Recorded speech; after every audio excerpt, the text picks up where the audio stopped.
नमाज वो नमाज है जो तमाम इबादतों में अहमुल इबादात है। अस्सलातु मिराजुल मुमिनीन, यही नमाज मोमिन की मेराज है। यही नमाज निगाहे मुस्तफा की ठंडक है। नमाज से दिलों को नूरानियत आता होती है, गुनाह झड़ जाते हैं, खशियत इलाही का जज्बा पैदा होता है, दीन व दुनिया की भलाइयां मुयस्सर होती हैं, दीन व दुनिया के बेशुमार फवायद हासिल होते हैं। अज़दवाजी जिंदगी खुशगवार से खुशगवार तर हो जाती है और कुदरत के इनामो इकराम के दरवाजे खोल दिए जाते हैं। मगर बड़े अफसोस के साथ कहना पड़ रहा है कि आजकल की माँ और बहनों को नमाज पढ़ने के लिए कहा जाए तो वह तरह तरह के हिले और बहाने पेश कर देती है और समझ लेती है कि हम खुदा के आज़ाब से बच गए। अरे बास खादिन इस्लामिया का तो हाल ये है कि अगर उसे नमाज पढ़ने को कहा जाए कि चलो नमाज पढ़ने चलते हैं तो क्या कहती है, जरा गौर से सुनिएगा। कहती हैं ठहर जाओ, अभी पाक नहीं हूँ, अभी कपड़े बदलने पड़ेंगे।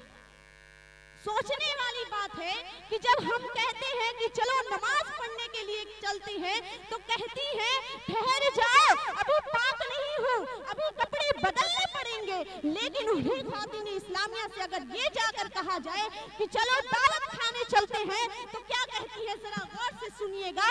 कहती है ठहर जाओ, अभी नहाकर कपड़े बदल कर आती हूँ।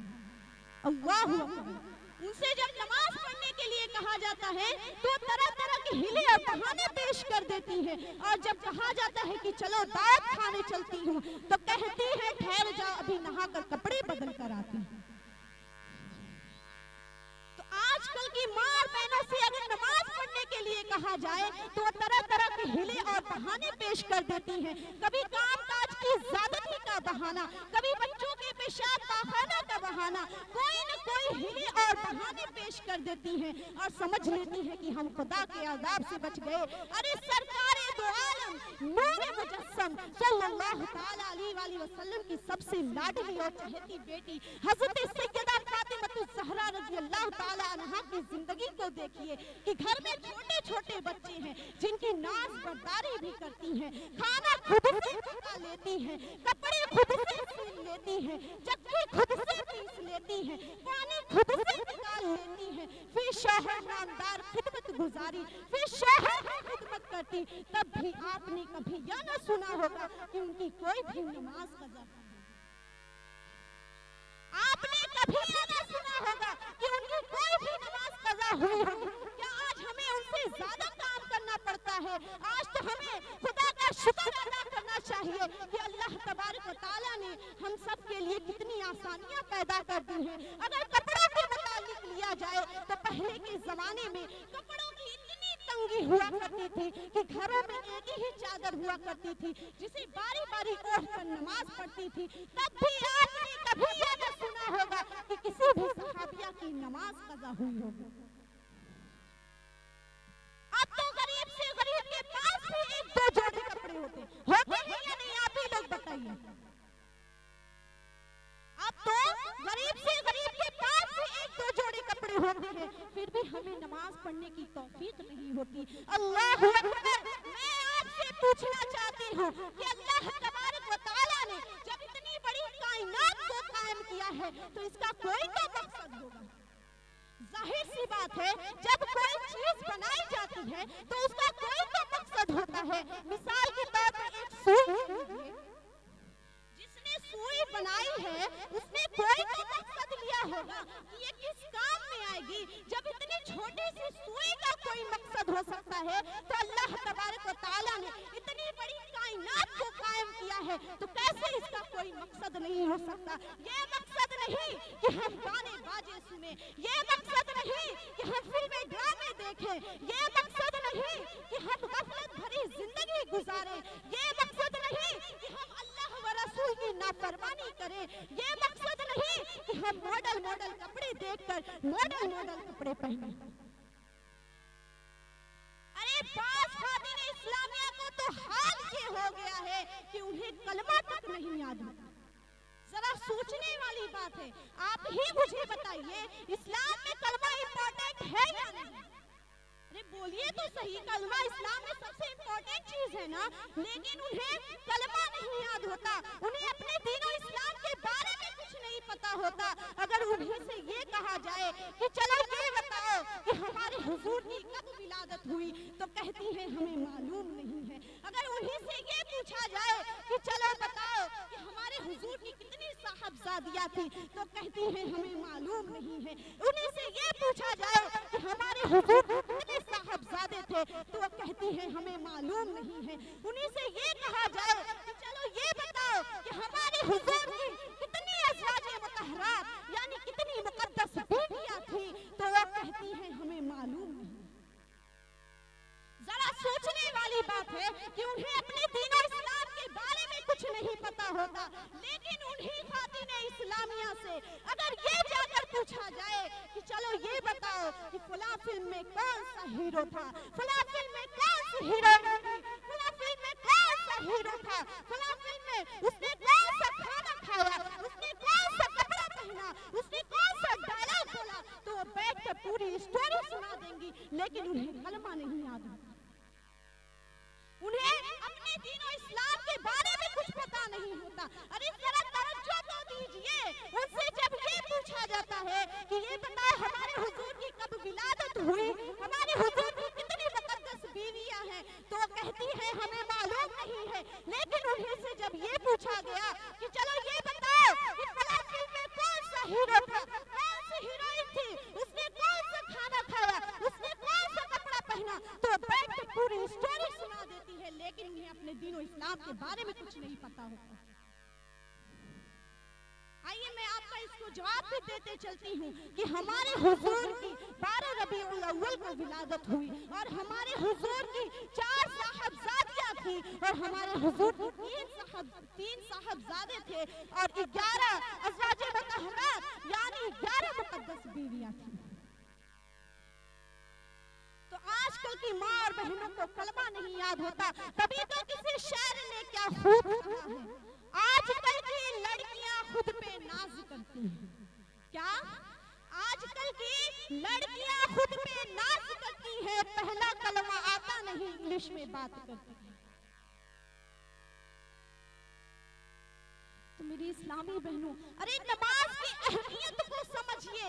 अल्लाह तबारक व तआला इरशाद फरमाता है, जब बंदा क़यामत में हाजिर होगा और उसे फरिश्ते घसीटते हुए जहन्नम की तरफ ले जाएंगे, तो लोग पूछेंगे वा सलककुम फी सक़र, तुम जहन्नम में क्यों जा रहे हो? क़ालू लम नकु मिनल मुसल्लीन, तो कहेगा कि मैं दुनिया में नमाज नहीं पढ़ता था, आज इसी वजह से मुझे जहन्नम में जाना पड़ रहा है। सोचने वाली बात है, कौन फरमा रहा है? अल्लाह तबारक व तआला इरशाद फरमा रहा है कि जब बंदा क़यामत में हाजिर होगा तो लोग पूछेंगे मा सलककुम फी सक़र, तुम जहन्नम में क्यों जा रहे हो? तो वो कहेगा कि मैं दुनिया में नमाज नहीं पढ़ता था, इस वजह से आज मुझे जहन्नम में जाना पड़ा। तो नमाज की अहमियत को समझिए। क्या हम दुनिया में हमेशा रहने के लिए आए हैं? क्या हमें मौत नहीं आनी है? याद रखिए, अल्लाह तबारक व तआला ने कुरान में इरशाद फरमा दिया है, कुल्लु नफ्सिन ज़ाइक़तुल मौत, कुल्लु नफ्सिन ज़ाइक़तुल मौत, हर नफ्स को मौत का मजा चखना है, हर नफ्स को मौत का मजा चखना है। तो हम क्यों गफलत भरी जिंदगी गुजारें? हम क्यों अल्लाह और रसूल की नाफरमानी करें? ऐ घर बैठे कलमा पढ़ने वालियों, ऐ घर बैठे इस्लाम लाने वालियों, हमने तो कोई स्ट्रगल नहीं की ना, हमने कोई परेशानी नहीं उठाई। हम भी पैदा हुए मुसलमान पैदा हुए, हमारे माँ बाप पैदा हुए वो भी मुसलमान पैदा हुए। थोड़े दिनों बाद हमने कायदा पढ़ना शुरू किया, फिर कुरान पढ़ना शुरू किया, फिर हमने नमाजें पढ़नी शुरू कर दी। वेरी इजी बिकम अ मुस्लिम, हम मुसलमान हो गए, हमें कोई परेशानी नहीं हुई। लेकिन आज मैं आपको बताती हूँ कि सहाबे कराम ने कैसे इस्लाम को कबूल किया, सहाबे कराम ने कैसे दीन को संभाला और इस्लाम कबूल करने की वजह से उन पर कैसी कैसी तकालीफें आई। अल्लाहू अकबर, इतना पुख्ता यकीन था रब अज़्ज़ा अज़्ज़ व जल पर कि इतनी तकालीफ में गिरफ्तार होने के बावजूद भी वो ईमान लाते थे और ईमान से फिरते नहीं थे। हज़रत अम्र बिन आस रज़ियल्लाहु ताला अन्हु फरमाते हैं, मैं तवज्जो चाहूंगी, सुनिए ये वाक़या आप सुनिए गौर से कि हज़रत अम्र बिन आस रज़ियल्लाहु ताला अन्हु फरमाते हैं कि मैं हज़रत बिलाल हबशी के पास से गुजर रहा था। हज़रत बिलाल हबशी के पास से गुजर रहा था और उन्हें तपती हुई जमीन पर लिटाकर सजा दी जा रही थी। और जमीन की शिद्दत मालूम है, जमीन की शिद्दत मालूम है, जमीन की शिद्दत इतनी थी कि अगर उसमें गोश्त का टुकड़ा भी रख दिया जाता तो वो भी फट जाता, वो भी फट जाता, इतना हॉट, इतना गर्म। आप फरमाते हैं कि उन्हें तपती हुई जमीन पर लिटाकर सजा दी जा रही थी। हज़रत अम्र बिन आस रज़ियल्लाहु ताला अन्हु फरमाते हैं कि इतनी सख्त तकलीफ में गिरफ्तार होने के बावजूद भी उनकी ज़बान पर बस यही कलमे जारी थे, अहद अहद, अल्लाह एक है, अल्लाह एक है की सदाएं जारी थी। अल्लाहु अकबर। इनके बारे में आता है कि बाज़ औक़ात गैर मुस्लिम आपको सजा देने के लिए आपको रस्सियों में बांधकर और मदीने पाक के बच्चों के हवाले कर दिया करते थे और वो बच्चे आपको मक्के पाक की गलियों और कूचों में घसीटा करते थे। इतनी तकलीफ में गिरफ्तार होने के बावजूद भी उनकी ज़बान पर बस यही कलमा जारी था, अहद अहद, अल्लाह एक है, अल्लाह एक है की सदाएं जारी थी। तो मेरी इस्लामी बहनों, हमें तो खुदा का शुक्र अदा करना चाहिए कि अल्लाह तबारक व तआला ने हमें बिन मांगे ईमान से नवाजा है। अल्लाह तबारक व तआला का हमें शुक्र अदा करना चाहिए कि उसने हमें बिना मांगे इस्लाम से नवाजा है, हमें दीन से नवाजा है। जरा आप ही तो बताइए आज हमें क्या करना है, आज हमें क्या करना है? हमें तो कुरान पढ़ना है, नमाजें पढ़नी है, खुदा की इबादत करनी है। मैं मानती हूँ कि आजकल की औरतें रोजा रख लेती है, वो दिन भर भूखी प्यासी रह लेती है, लेकिन वो नमाज पढ़ने में बहुत गफलत बरतती है। अगर नमाज पढ़ने को कहा जाए कि चलो नमाज पढ़ लो तो कहती है अभी वक्त नहीं है, काम काज की ज़्यादती है, बच्चों की नजासत की वजह से कपड़े नापाक हो गए हैं, उन्हें अल्लाह की बारगाह में 10 मिनट खड़े होने का वक्त नहीं होता। लेकिन उन्हीं से ये कहा जाए कि चलो मार्केट चलते हैं तो कहती है ठहर जाओ, अभी तैयार होकर आती हूँ। सोचने वाली बात है, वो मार्केट में जाकर 2-2 घंटे 4-4 घंटे जाकर मार्केट में खड़ी हो सकती है, लेकिन अल्लाह की बारगाह में 10 मिनट खड़े होने का वक्त नहीं होता। अरे नमाज की अहमियत को समझिए। अल्लाहु अकबर। हुजूर सल्लल्लाहु ताला अलैहि वसल्लम हजरत बिलाल हबशी के बारे में क्या फरमाते हैं? आप फरमाते हैं कि जब मेराज की रात मुझे जन्नत की सैर कराई गई, जब मुझे जन्नत की सैर कराई गई तो उसमें मुझे हजरत बिलाल हबशी के कदमों की आहट सुनाई दी। हजरत बिलाल हबशी के कदमों की आहट सुनाई दी तो मैंने हजरत जिब्रील अलैहिस्सलाम से अर्ज किया कि ये कौन है? तो आप फरमाते हैं कि हजरत बिलाल हबशी के कदमों की आहट है। हुजूर सल्लल्लाहु अलैहि वसल्लम जब वापस तशरीफ लाए तो उन्होंने हजरत बिलाल हबशी को बुलाया और पूछा कि ए बिलाल, तुम्हारे किस अमल ने तुम्हें जन्नत दिला दी? अल्लाहु अकबर। हजरत बिलाल हबशी क्या फरमाते हैं? फरमाते हैं कि मैं जब भी अज़ान देता हूँ तो उससे पहले मैं 2 रकात नमाज पढ़ता हूँ, इस तरीके से कि मैं अच्छे तरीके से वुज़ू करता हूँ, अच्छे तरीके से खुशू और खुशू के साथ 2 रकात नमाज नफल अदा करता हूँ और नफल नमाज अदा करता हूँ। तो हुजूर सल्लल्लाहु अलैहि वसल्लम ने फरमाया तुम्हारे इसी अमल ने तुम्हें जन्नत दिला दी, तुम्हारे इसी अमल ने जन्नत दिला दी। तो मेरी इस्लामी बहनें 2 रकात नमाज पढ़ने में कितना वक्त लगता है? अल्लाहु अकबर। हुजूर सल्लल्लाहु ताला अलैहि वसल्लम इरशाद फरमाते हैं जिसने अच्छा वुज़ू करके और खुशू और खुशू के साथ 2 रकात नफल अदा कर दी तो उसके लिए जन्नत वाजिब हो जाती है।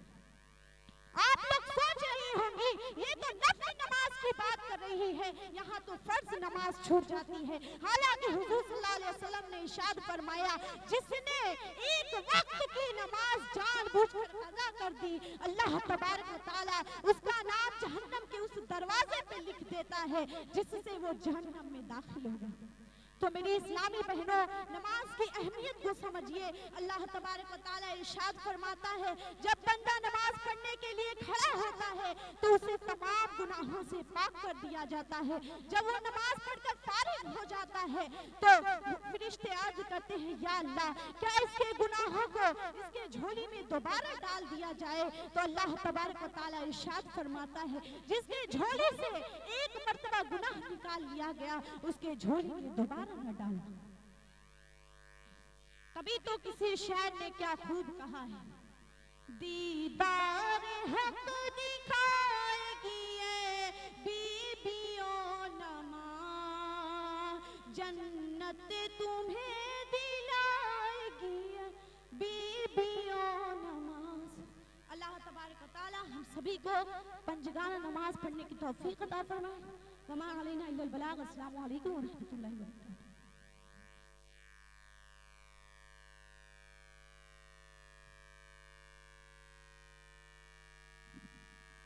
सुभानअल्लाह, सुभानअल्लाह, माशाअल्लाह, बहुत खूब।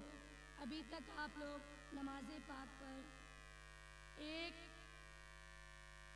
वलवला अंगेज तकरीर सुन रही थी। अब आइए फिर महफिल पाक में नबी की नात का एक बेहतरीन समा बनाया जाए, एक बेहतरीन माहौल दिया जाए, जिसके लिए मैं एक ऐसी आवाज़ को आप लोगों के हवाले करना चाहती हूँ, जिनकी आवाज़ में बुलबुल की चहक, गुल का महक, आबशारों का तरन्नुम है।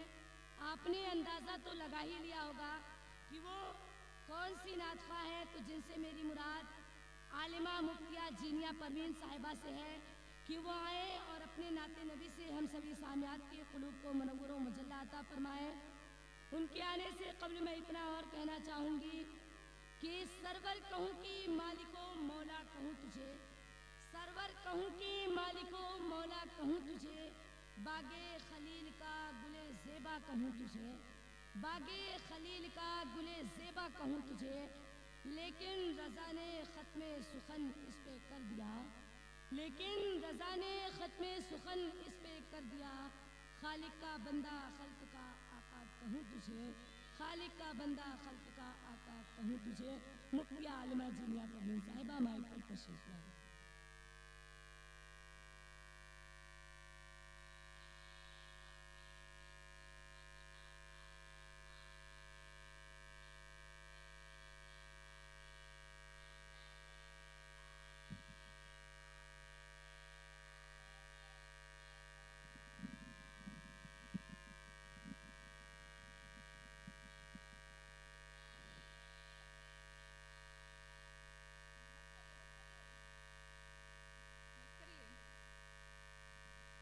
अस्सलामु अलैकुम व रहमतुल्लाहि व बरकातहू व मग़फ़िरह।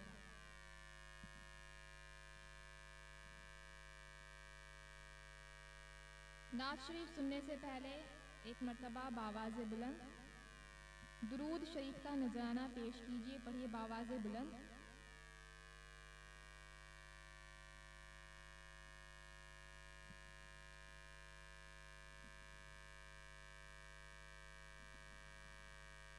कि मैंने ये कब कहा मुझे दुनिया कमाल दे, मैंने ये कब कहा मुझे दुनिया कमाल दे, मैंने ये कब कहा मुझे दुनिया कमाल दे। कि मुझको तुमको हमको सबको गदा बना के मदीने में डाल दे, सबको गदा बना के मदीने में डाल दे। मैंने ये कब कहा मुझे दुनिया कमाल दे, मैंने ये कब कहा मुझे दुनिया कमाल दे। कि मुझको गदा बना के मदीने में डाल दे, मुझको गदा बना के मदीने में डाल दे।